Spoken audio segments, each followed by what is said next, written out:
What is up, everyone? Stovepost34 bringing you more of Being Exceptional.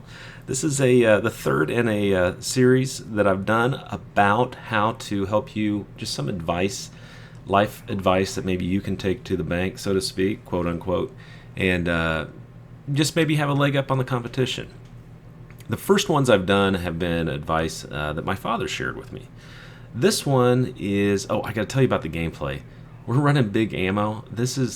It's hysterical. We do this every time we get on Nuketown. My buddies and I, we all put on M60s and flak jacket and run around and just try to get high kill streaks and do stupid stuff, and we slaughter these kids. So just sharing it with you. Sorry, don't complain too much about the gameplay. It's just kind of funny. Anyway, so this is a piece of advice that's actually my own. I came up with it when I was talking to a buddy, and it's about work/life/investments. And my advice to him, I just said, this is something I've learned to live by, is I realize, here it is, quote unquote, I can only make so much money behind my desk because I work at a desk. Or if you drive a truck, you only make so much money driving a truck. Or if you work retail, you only make so much money hourly. Your time is only worth so much, and there's a limit somewhere. I don't know what it is. Maybe you make $15,000 a year, maybe you make $400,000 a year. I don't know, but at some point there is a limit to physically what you can do to make money. And so I shared that with him, and he said, you know what, that's pretty good advice. So what it means is to invest your money wisely. You have to put your money to work for you. Now, don't get me wrong, I'm not going to say being rich makes you happy, because I don't believe that. I think being rich, I've shared this with you before, just makes you more of what you already are. If you are a philanthropist, you'll give more money away. If you're a jerk, you'll be a bigger jerk. If you like to drink and party all the time, you'll probably drink and party more. If you like to travel, you'll travel more. So money's just a catalyst. So here's some advice. I've put this to work for myself. Now let me give you a little background. After college and right when I met my wife, I had some serious debt. I had owed my parents about $10,000. I had a bunch of credit card debt, and I just decided I had to take care of it. So the first step into doing what I'm going to tell you to do is you got to pay off all your debt. Now there's some debt that's good, and I'll get to that, but you got to pay off your what I call unsecured debt, which would be credit cards or your Kohl's card or your Sears card. I don't know, Best Buy card. Secondly, you have to realize now. Okay, say.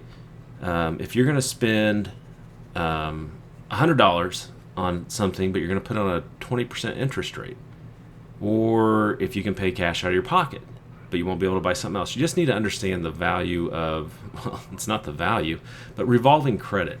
Revolving credit is something that accrues, there's these credit lines that the interest accrues daily on, and it's such a deadly trap. I got caught into it out of college.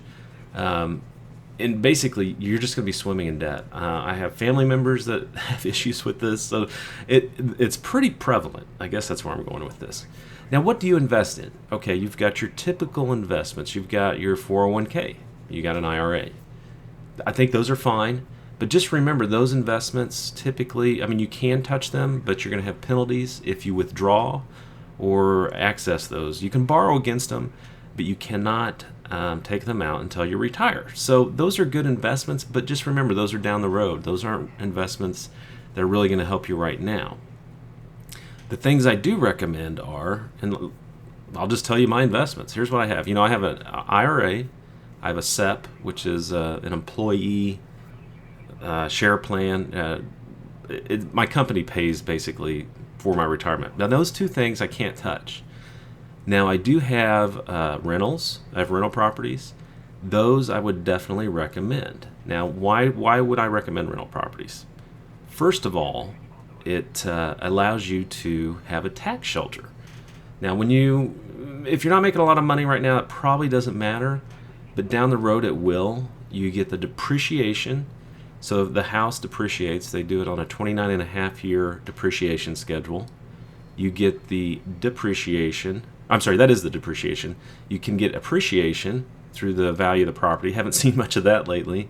And then you can write off expenses. So like I've gone out and I bought a power washer. I use it at my house too, but it's actually a rental expense. I bought lawnmowers, I bought paint, and all those become expenses. What happens? I can get them tax-free. So say I spend $1,000 in a year on improvements for the rental. Those all are tax-free, but I can also use them, at my house. And I'm not saying that's 100% legal, but everybody does it, and you can actually see a benefit tax-free. So if your tax bracket's 25%, you'll save $250. That's easy math. The other things I have invested in, these are a little bit different. I know a few people that have done it. I've invested in oil wells, and currently have an active oil well that doesn't make me a whole bunch of money, but it makes me money. And that's money that I can't actually make by going out and doing that. That's passive income. That's where I'm going with this. The other is a restaurant. This was not a great investment. I would tell you stay away from restaurants. Restaurants are too dependent upon so many factors that you would not have any control over. Now, oil, you can kind of guess a little bit, what the oil market's going to do, oil usage. So I felt like that was pretty safe. The restaurant, I would stay away from it. But the thing you have to keep in mind, what is your goal? Where are you going with all this? I actually have a goal. My wife and I have a goal, and it is to travel.